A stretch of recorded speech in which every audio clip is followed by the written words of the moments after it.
everyone, and welcome to another episode of GodSaw's Turnbuckle, the wrestling podcast here on YouTube, but we are looking into going into a couple other areas such as iTunes and maybe a few other different formats for the time being. But for the time, we are here exclusively on YouTube, only place you can catch this. And this time, in this episode, we're going to be focusing this time on something that's not necessarily WWE, because you can't just focus on everything WWE all the time. It is definitely the biggest promotion out there, everything in that sense, but you do got to focus in on a few others. And the other one that I do focus in on, even though if I do get some more time, I'll try to focus in on maybe a couple of others. The other one that I usually focus in on is Impact Wrestling. So today we're going to talk about Impact Wrestling for May 18, 2017. And for the most part, I thought this was a rather decent episode. Obviously, last week, if you had watched my Impact Wrestling review, I had kind of talked about how I'm not a big fan of the GFW stuff and everything, at least in the terms of the titles. I'm okay with the superstars coming in, but since they're not doing the invasion angle or anything in that sense, their titles seem to be pointless in that sense of it. And they do start off the show focusing around one of those, and you do get another match with a focus around those particular one of their titles as well. So let's just go off right from the beginning of the show. They started off with wrestling, a wrestling match. I like it. I do like the fact that they will start off with a wrestling match. It was LAX going up against Laredo Kid and Garza Jr. Actually, since Laredo Kid and Garza Jr. have come in, I've kind of they haven't really talked too much. But in the ring, they've been really good. But this was also focusing around the whole Global Force Wrestling Tag Team Title Tournament. Again, that kind of already throws me out of really caring about any story in the match or anything in that sense. Mainly due to the fact that I said it in last week's episode, but I'll say it one more time in this sense that the GFW titles really mean nothing in Impact Wrestling since they're not doing an invasion angle. But they are going along with this and everything in that sense. So the match itself, I thought was a rather decent match. It was what it was. Santana and Ortiz, they're good as a tag team on LAX side. I liked Laredo Kid and Garza Jr. as well. So this was a rather good match. They do have LAX going over in this particular match. Just based off of what they did last week with Veterans of War, you would kind of assume that's where they're going to be going with it. They're going to be doing this tag title tournament thing to have both those teams meet up at some point in time, whether it be semifinal or finals or something in that sense. So that's where you're assuming they're going to be going with everything. Up next, you had a video package for basically Laurel Van Ness talking about Congo Kong, and and the whole video is focused around their hatred towards Braxton Sutter and Allie, but also you have this bit where, with Laura Van Ness saying "Don't piss me off, don't piss me off" type thing. It was kind of creepy, honestly. I think it did what it needed to do in that sense of everything, but it was definitely one of those weird type of video packages. And like I said, they've been playing off Laurel Van Ness as kind of the off-center, kind of crazy, and she has control over Congo Kong, who, whenever something bad's about to happen to Laurel Van Ness, he gets involved in some way, shape, or form. So it was an alright video package, but nothing spectacular. You did have a backstage segment with Bruce Pritchard and Magnus as well right after this, and it was basically Magnus complaining about Bruce Pritchard having to put up the GFW title and losing his what he calls his golden ticket to Slammiversary's main event in every way in that sense of it. But I do like how Bruce Pritchard says it's in the same week that you had to face, because he says it wasn't fair to him that he had to fight Matt Morgan then Alberto Del Rio for the title.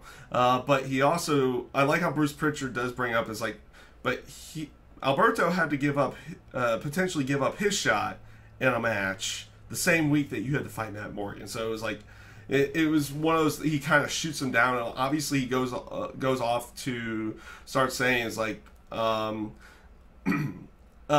he'll make things work. Magnus will make things work his way, and he walks off. So this brings us to the next match, which was Congo Kong versus Braxton Sutter. Congo Kong goes over in this match. I thought this was a decent match between the two of them. They work well together in the ring. And Congo Kong is a lot better than what I think most people would consider with inside the ring. He does move around quite well in there, and he does put on decent matches. He's not going to go out there and put on a barn burner of a match, like a 5-star match or anything like that. He probably has that limitation on him in there, but he goes out there and puts on decent matches, which is okay. After the match, KM and Sienna come down. They start beating down Braxton Sutter while Laurel Van Ness holds Ali in place from trying to make the save, which prompts Muhammad Shira to come out. Just kind of out of nowhere. Like, you hadn't really seen anything with Muhammad Shira in a long time. And he just comes out and helps out Braxton Sutter, chases them off, which has Sutter get on the microphone. He challenges KM and Congo Kong to a tag match with him and Muhammad Shira for the next week, and it gets made. Up next, they had a backstage segment with Karen Jarrett.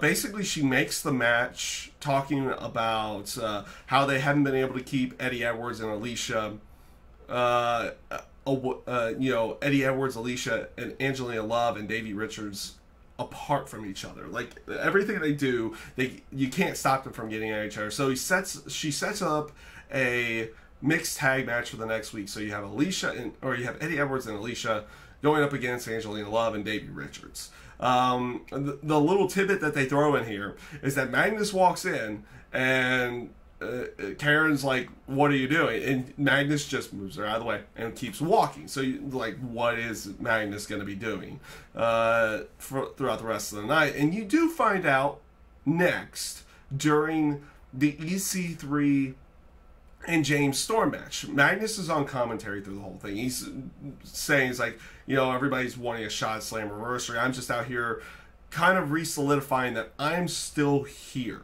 And I should be in because he views himself in the title picture, and he's just reminding everybody he's in the title picture. So they keep going throughout the match. It looks like James Storm is about to start hitting EC3 with a strap, just like EC3 had done the week before with James Storm. Magnus stops him, and security comes out and kicks him out as they continue on with the match and everything, which was what I thought was a pretty good match between EC3 and James Storm as well. They work well together. They work well together in the ring. You're not going to get overly crazy spots or anything in that sense, but they just work good matches together. And they've been playing off of this whole leather strap thing throughout the entire time. So the referee's accidentally knocked out. EC3 looks like he's about to get the victory and everything. Or actually, no. It looked like he was about to get the victory, but since he couldn't get it, he grabs the leather belt, and it looks like he's about to strap James Storm again. But the referee obviously tries to stop him. He shoves down the referee and starts strapping the referee with it, causing the disqualification, everything that says. Though I do find it funny, the ref technically doesn't call for the disqualification. It's just assumed that he's disqualified with everything. And afterwards, Magnus comes back out and he starts going after James Storm as well after the match. So you have EC3 and Magnus going after James Storm, and you have Bruce Pritchard come out. They get everybody separated, and he makes a triple threat match. And he makes it for, I guess, #1 contendership to Lashley's title, to Lashley's world title for next week, with it being Magnus, EC3, and James Storm. So everybody, they do play off of that. EC3 and Bruce Pritchard are still in the ring. EC3's kind of running down Bruce Pritchard. Bruce Pritchard basically tells him instead of go look in the mirror and try, like a while ago he's told him, it's like, look in the mirror and find yourself. This time he tells him to go look for his balls. And then EC3 shoves down Bruce Pritchard to end the segment. So it kind of leaves you of where they're going to be going with that. Up next was another video package with Rockstar Spud. I'm looking at my notes over here, so I'm kind of looking away from the camera at the moment. So you have Rockstar Spud, still in a wheelchair, neck brace, everything, talking about his attack from Swoggle a few weeks ago. And he said that next week, whether I'm ready or not, I am coming back to the Impact Zone for revenge on Swoggle. These video packages are actually quite good in their over-the-topness of what they're going for. Like the injuries that Rockstar Spud suffered from the attack from Swoggle. Though he got attacked with a hammer, so you could actually believe that, you know, knee injured, neck injured, everything in that sense injured, because he got attacked with a freaking hammer. In the sense of it. So it's kind of weird how they try to treat this as over the top as possible, though in like the legitimate aspects of the actual injuries. In that case, I have an itchy nose today. But I actually did kind of like this segment. It was even though it's one of those over the top style segments that doesn't really revolve around actual matches in the ring. I actually kind of like this one. This one wasn't bad. It's one of those aspects. It's like, yeah, okay, you can do these segments quite well. But we'll talk about after the next match another segment that I really didn't care about that's now going to go into the ring.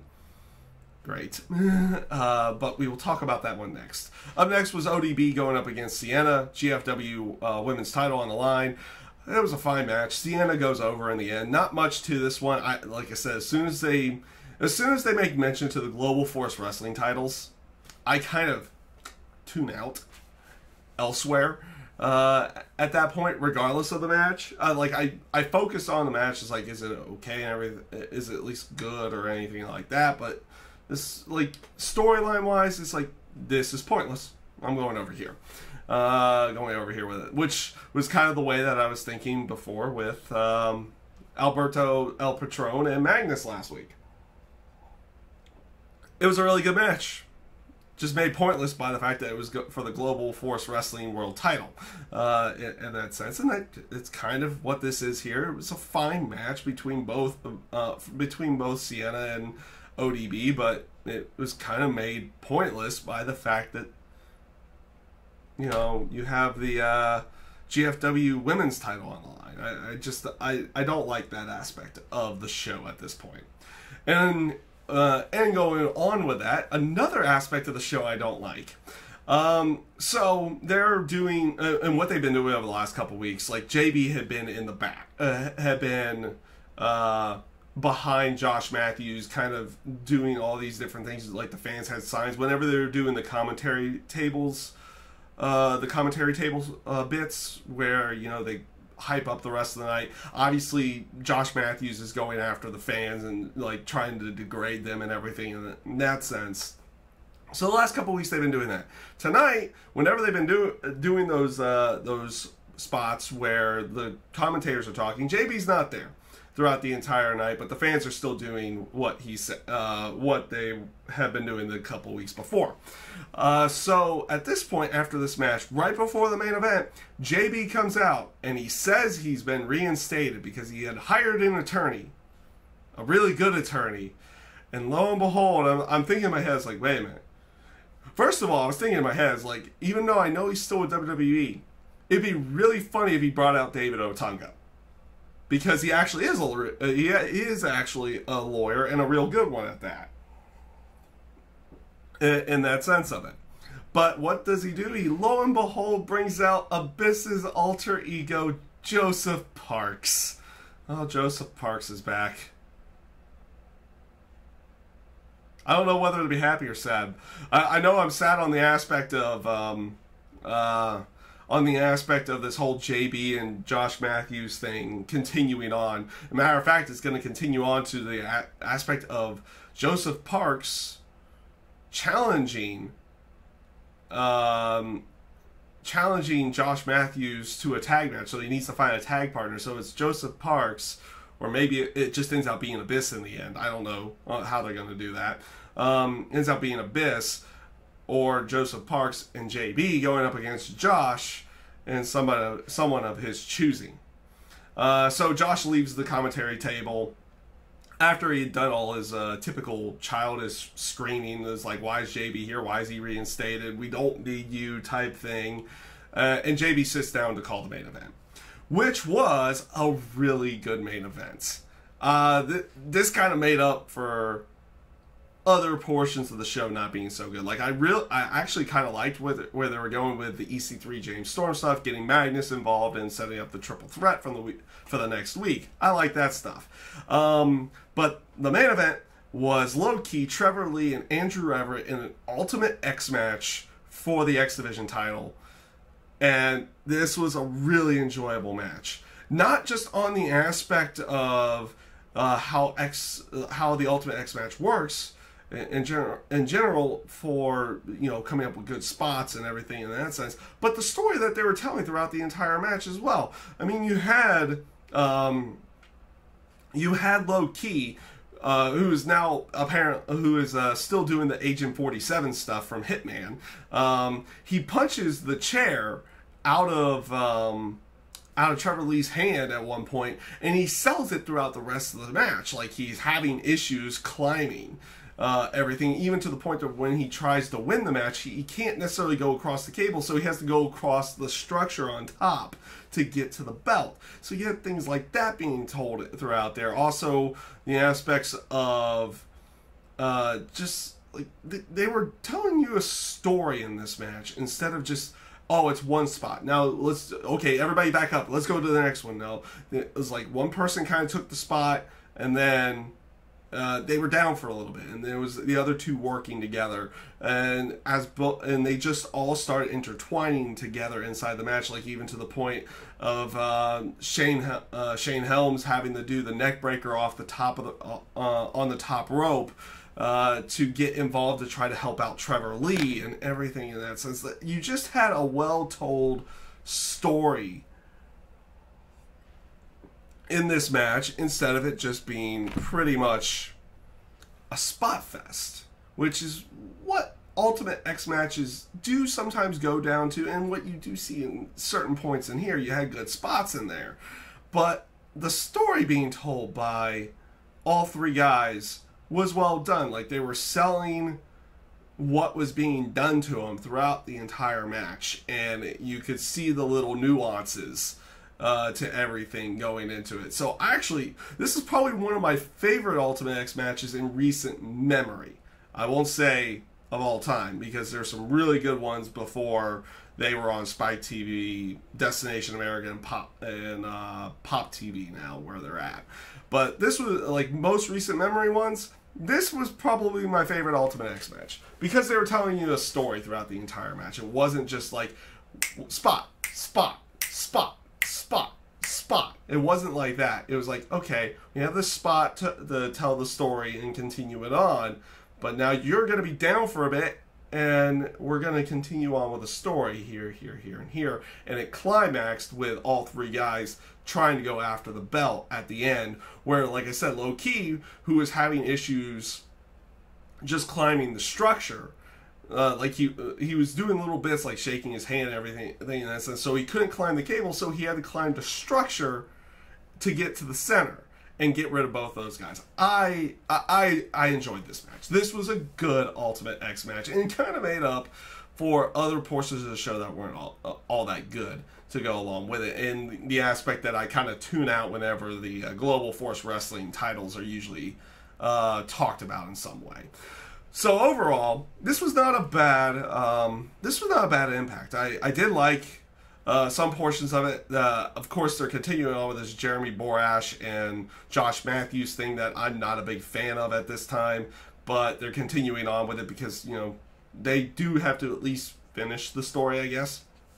In that sense of it, I may not be enjoying it, but at least they're gonna, you know, have a beginning, a middle, and an end. You had the beginning where both those guys couldn't get along and everything in that sense. You had that middle where JB has been suspended, but he's kind of getting under Josh Matthews' skin with the bits that he was doing in